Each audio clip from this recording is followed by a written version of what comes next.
to catch men. Like cages full of birds, their houses are full of deceit. They have become rich and powerful and have grown fat and sleek. Their evil deeds have no limit, and that's no exaggeration. What these people do behind closed doors also is horrific. But they themselves are merely lieutenants of something higher, of more insidious hierarchs that work from behind the scenes. But again, I want to emphasize the disguised sadism of all of this. And anyway, most of religion is merely disguised sadism. Turn the other cheek, bless those who hurt you, martyrdom to the endless needs of others. What is all of that? That's not healthy. But you just put a little smoke screen on it. The image of the Christ that they're using, dying hideously, tortured on the cross, which they've just again ingratiated you with the Jesuit crony, Mel Gibson, pushing that image down your throat, because it's based on these complexes of consciousness and the sadism that is lurking in the limbic realms of all people. That's how they earn their daily bread. And that sadism is in evidence all around us. But you see, what we do is we act sadistically and say, but don't blame me. I was taking orders. Blame them. And then you go further up and it's go, no, but don't blame me. I received it from up there. What are you talking about? I'm not sadistic. Because as long as we are slaves to the master, we can always blame the master. The master goes, that's right. You're off the hook, you see. You have immunity because you have given me your allegiance. So you can go out there also and create horrors in my name, and I'll take the blame. And you know something? The ego's well happy to do that. So we have healthy and unhealthy forms of rebellion. But as any Aquarian will only be too happy to tell you, their sign and their planet Uranus is connected to rebellion. But then so must Pluto be, because Pluto is closely connected to Aquarius, you see? Now, this spirit of rebellion happens to have been quite conspicuous in the world since the discovery of the planet Pluto, has it not? You see, the Mikhail Bakunins and the other forms of rebellion and revolution and anarchy that you have in the world, they couldn't really exist too openly in the Victorian age. It's been since the discovery of Pluto that this has been moving in the world. You couldn't have a Woodstock, you see, and a hippie movement and all of these things. Those are all symptoms of a new paradigm. But the thing is that the kind of rebellion born from reaction will not avail true change. It is merely a temporary personal and social alleviation. In the movie, always jumps to my mind, Quadrophenia, there is the analysis, if I might say, beautiful treatment of the true spirit of rebellion. Where you have the person who is thinking that he's going to be unique because he's a mod. I don't want to be like everybody else. That's why I'm a mod, see? Then he wakes up to find out that, look, being a mod means that you have no identity. And this person finally works it all out and realizes he's not independent. And so in his personal drama, he breaks through the lie of identification, you see. In that movie, they show you the identification of the object of hate, and they also show the act of rebellion and the fiction of that, and how this person then incredibly passes through and discovers his own androgyny and his own mastery. A tremendous treatment of the positive side of rebellion by people who understood not to buy into all the lie. Because then you got a mod, then you got the rockers, you see? Right away, you've got the conflict again. And this person wakes up to see it and acknowledge it. But the rest of us, we're just happy with the rebellion. Because we never forget that Father also has our money bags in his hand. So we need a kind of a topical alleviation occasionally. Like things like the Burning Man Festival. They appear to be, the counterculture, but you'll find very, very few aware people there.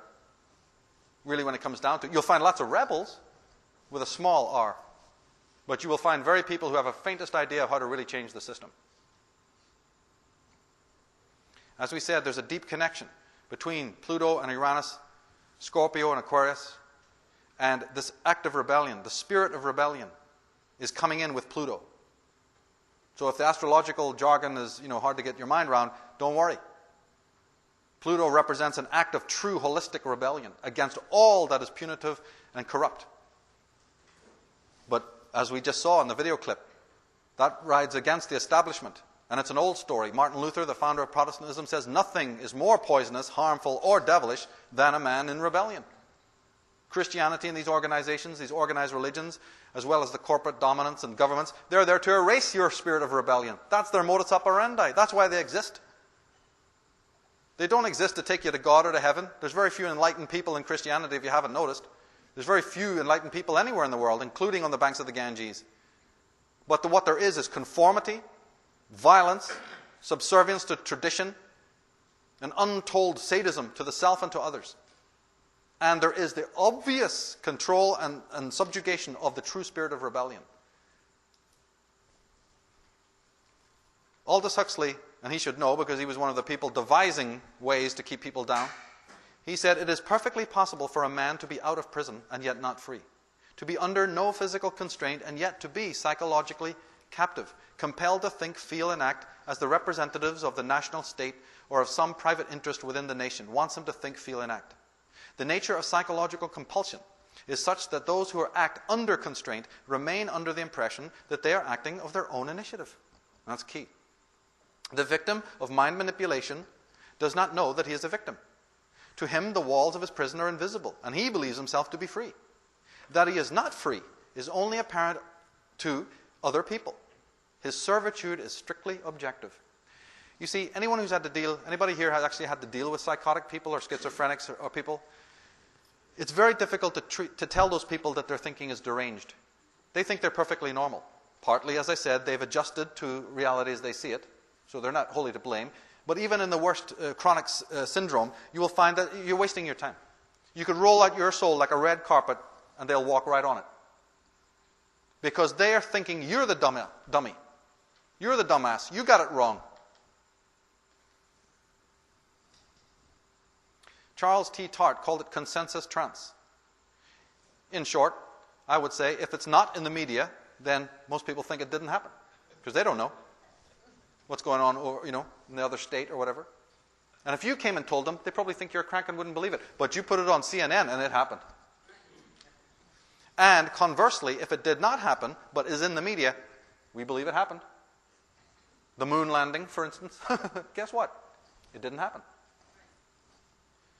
Now, Edward Bernays, a master of propaganda and control of the human race, said, if we understand the mechanism and motives of the group mind, it is now possible to control and regiment the masses according to our will without them knowing it. It's not free and enlighten the masses he's talking about. No. These guys don't want to do anything have anything to do with that. They're busy spending money to control and regiment the masses according to our will without them knowing it. As John D. Rockefeller said, people are yielding themselves with perfect docility to our molding hands. Bernays went on to say, the conscious and intelligent manipulation of organized habits and opinions of the masses is an important element in a democratic society. Those who manipulate this unseen mechanism of society constitute an invisible government, which is the true ruling power in our country. We are governed, our minds are molded, our tastes formed, our ideas suggested, largely by men we have never heard of. We are dominated by a relatively small number of persons. It is they who pull the wires which control the public mind and who harness social forces and contrive new ways to bind and guide the world. Erich Fromm, in his Anatomy of Human Destructiveness, a book I wish everybody would read, the sick individual finds himself at home with all other similarly sick individuals. The whole culture is geared to this kind of pathology. The result is that the average individual does not experience the separateness and isolation the fully schizophrenic person feels. He feels at ease amongst those who suffer from the same deformation. In fact, it is the fully sane person who feels isolated in the insane society. And he may suffer so much from the incapacity to communicate that it is he who may become psychotic. And haven't we all experienced that? From the time we were born, I assume everyone in this room has experienced that. And I would also say this, that if you are sane enough to see the insanity, that's a damn good sign, because it means you're not insane. So as bad as it is to feel bad about the things that are happening, look at the bright side. You can see it. It's they live. When in group narcissism, says Erich Fromm, The object is not the individual, but the group to which he belongs. The